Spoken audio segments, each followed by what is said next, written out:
Good morning प्यारे साथियों, Y one study point पर आप सभी का स्वागत और अभिनंदन है।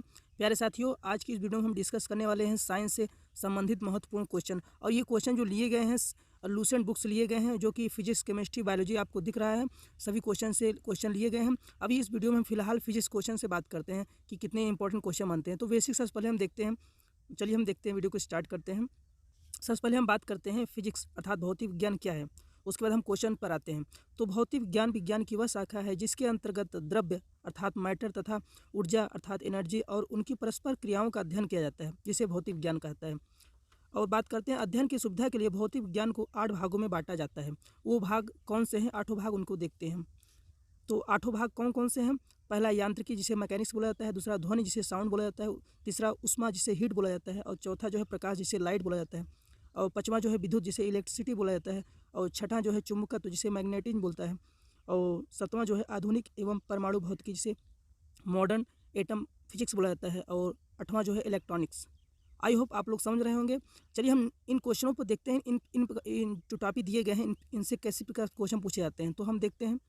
तो आपकी स्क्रीन पर जो है पहला क्वेश्चन दिख रहा है, कार का मात्रक क्या है? तो 4 ऑप्शन देंगे, आपको एक ऑप्शन सही बताना है। तो पहला ऑप्शन देखते हैं आपके सामने। Option A joule, option number B जो है न्यूटन, ऑप्शन नंबर सी जो है वाट, ऑप्शन नंबर डी जो है डाइन। अर्थात पूछना चाह रहा है कार का मात्रक क्या है। तो कार का मात्रक जो होता है जूल होता है, अर्थात इसका राइट आंसर क्या हो जाएगा? ऑप्शन नंबर ए हो जाएगा, जूल। अगर हम देखते हैं अन्य जो ऑप्शन दिए गए, न्यूटन किसका मात्रक है, वाट किसका मात्रक है, अर्थात डाइन किसका मात्रक है। तो हम जो न्यूटन है बल का एसआई मात्रक होता है। तो बल का एसआई पद्धति में मात्रक न्यूटन होता है। अगर बात करें बल का सीजीएस पद्धति में मात्रक क्या होता है? डाइन होता है। सीजीएस पद्धति में मात्रक क्या होता है? डाइन होता है। अगर बात करें वाट जो है शक्ति का मात्रक है, अर्थात यह जो है इसका राइट आंसर हो जाएगा, ऑप्शन नंबर ए हो जाएगा। आई होप आप लोग को ये क्लास जो है पसंद आ रहा होगा। अगर वीडियो आपको पसंद आ रहा हो प्लीज़ वीडियो को लाइक, शेयर एंड सब्सक्राइब करिए। चलिए नेक्स्ट क्वेश्चन देखते हैं। नेक्स्ट क्वेश्चन क्या है? नेक्स्ट क्वेश्चन आपकी स्क्रीन पर क्या कर रहा है?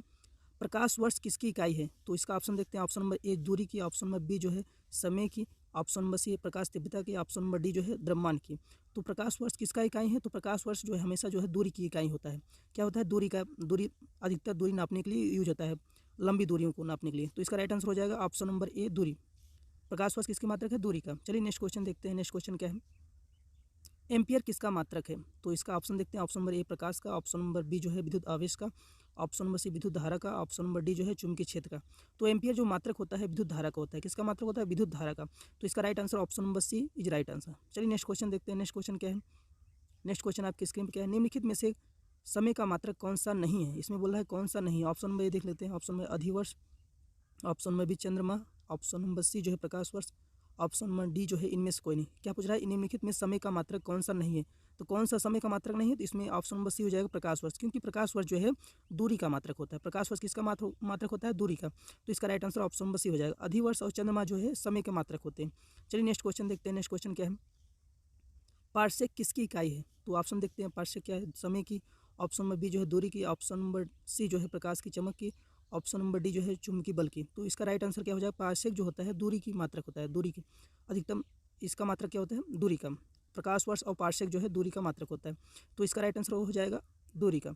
अगर हम बात करें एक प्रकाश वर्ष बराबर क्या होता है और बात करें एक पार्सेक बराबर क्या होता है, तो हम इसको देखते हैं। एक प्रकाश वर्ष जो बराबर होता है 9.46 इंटू 10 पावर 15 मीटर होता है, अर्थात 9.46 गुणित 10 का 15 मीटर एक प्रकाश वर्ष बराबर होता है।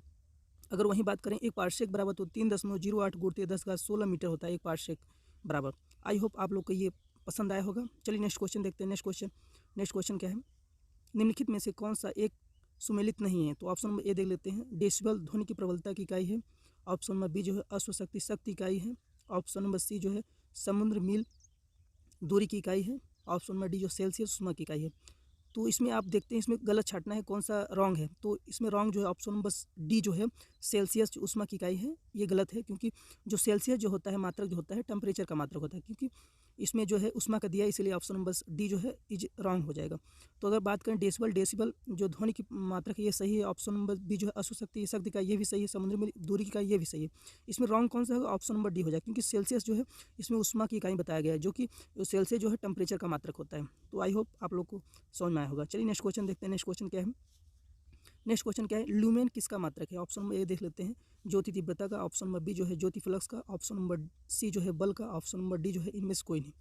तो ल्यूमेन किसका मात्रक होता है? तो इसका राइट आंसर हो जाएगा ऑप्शन नंबर बी जो होती है ज्योति फ्लक्स का, अर्थात ल्यूमेन जो है ज्योति फ्लक्स का मात्रक है। ये क्वेश्चन आपको बार बार पूछे जाते हैं एग्जाम में, तो आप इसको रिवाइज जरूर कर लीजिए। नेक्स्ट क्वेश्चन देखते हैं। नेक्स्ट क्वेश्चन क्या है, दाब का मात्रक कौन सा है? तो ऑप्शन नंबर ए जो है पास्कल, ऑप्शन नंबर बी जो है डाइन, ऑप्शन नंबर सी जो है अर्ग, ऑप्शन नंबर डी जो है जूल। तो दाब का मात्रक कौन सा होता है? तो दाब का मात्रक जो होता है पास्कल होता है। क्या होता है? पास्कल होता है। इसका राइट आंसर हो जाएगा option number A pascal. Dyne जो है बल का सीजीएस मात्रक है और जूल जो है कार्य का मात्रक है।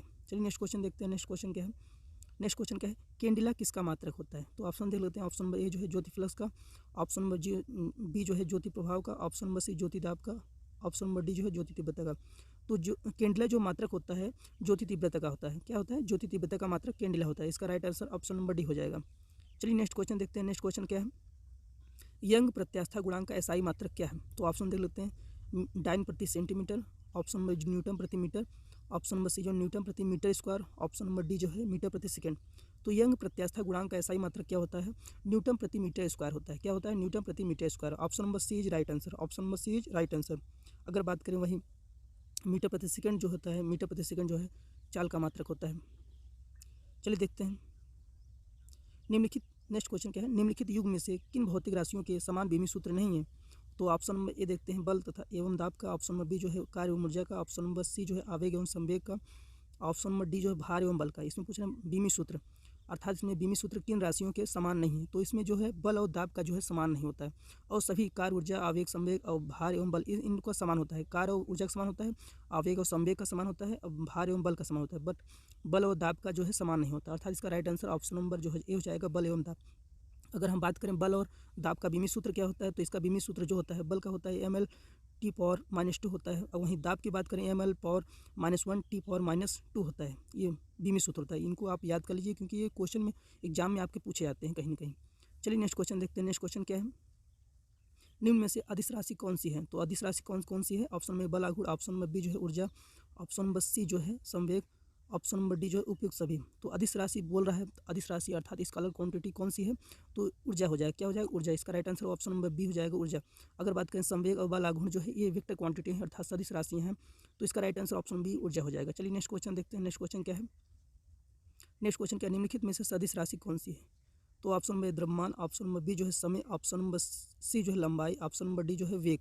इसमें पूछ रहा है सदिश राशि कौन है अर्थात वेक्टर क्वांटिटी कौन है? तो इसका right answer option number D हो जाएगा, वेग हो जाएगा, क्योंकि वेग जो है एक वेक्टर क्वांटिटी अर्थात सदिश राशि है, और सभी ये जो द्रव्यमान समय लंबाई सभी क्या है स्केलर क्वांटिटी अर्थात अदिश राशि हैं। तो इसका right answer option number D हो जाएगा। नेक्स्ट क्वेश्चन देखते हैं। नेक्स्ट क्वेश्चन क्या है, नेक्स्ट क्वेश्चन क्या है, पदार्थ के संवेग और वेग के अनुपात से कौन सी भौतिक राशि प्राप्त की जाती है? तो ऑप्शन देखते हैं। ऑप्शन में वेग, ऑप्शन नंबर बी त्वरण, ऑप्शन नंबर सी जो है द्रव्यमान, ऑप्शन नंबर डी जो है बल। तो पदार्थ के संवेग और वेग के अनुपात से कौन सी राशि प्राप्त होती है? तो कौन सी राशि प्राप्त होती है? तो द्रव्यमान। किसका? द्रव्यमान। इसका right answer option number C हो जाएगा, द्रव्यमान। अर्थात संवेग और वेग के अनुपात को द्रव्यमान कहते हैं। इसका नेक्स्ट देखते हैं। नेक्स्ट क्वेश्चन, शून्य में स्वतंत्र रूप से गिरने वाली वस्तुओं का क्या समान रहता है? ऑप्शन में देख लेते हैं। ऑप्शन में ए जो है समान गति और समान वेग होता है, समान त्वरण होता है, ऑप्शन में डी जो है समान बल होता है। तो शून्य में कोई वस्तु स्वतंत्र रूप से गिर रही है तो वस्तुओं का क्या समान रहता है? तो समान क्या होता है? समान त्वरण होता है। क्या होता है? समान त्वरण होता है। कोई भी वस्तु शून्य में स्वतंत्र रूप से गिर रही है तो इसका समान त्वरण होता है। चलिए नेक्स्ट क्वेश्चन देखते हैं। नेक्स्ट क्वेश्चन क्या है, किसी भी स्थिर या गतिशील वस्तु की स्थिति और दिशा में तब तक कोई परिवर्तन नहीं होता है जब तक उस पर कोई बाह्य बल सक्रिय न हो। यह कथन है। क्या है? न्यूटन की गति के द्वितीय नियम, और न्यूटन गति के विषय प्रथम नियम, न्यूटन गति के तृतीय नियम, और गैलीलियो के गति विषय तृतीय नियम प्रथम नियम। अगर बात करें इसका राइट आंसर क्या हो जाएगा, तो ये जो राइट आंसर इसका हो जाएगा न्यूटन गति के विषय प्रथम नियम, क्योंकि न्यूटन के गति के विषय प्रथम नियम की ये कहा गया है कोई वस्तु अगर विराम अवस्था में तो विराम में रहेगी,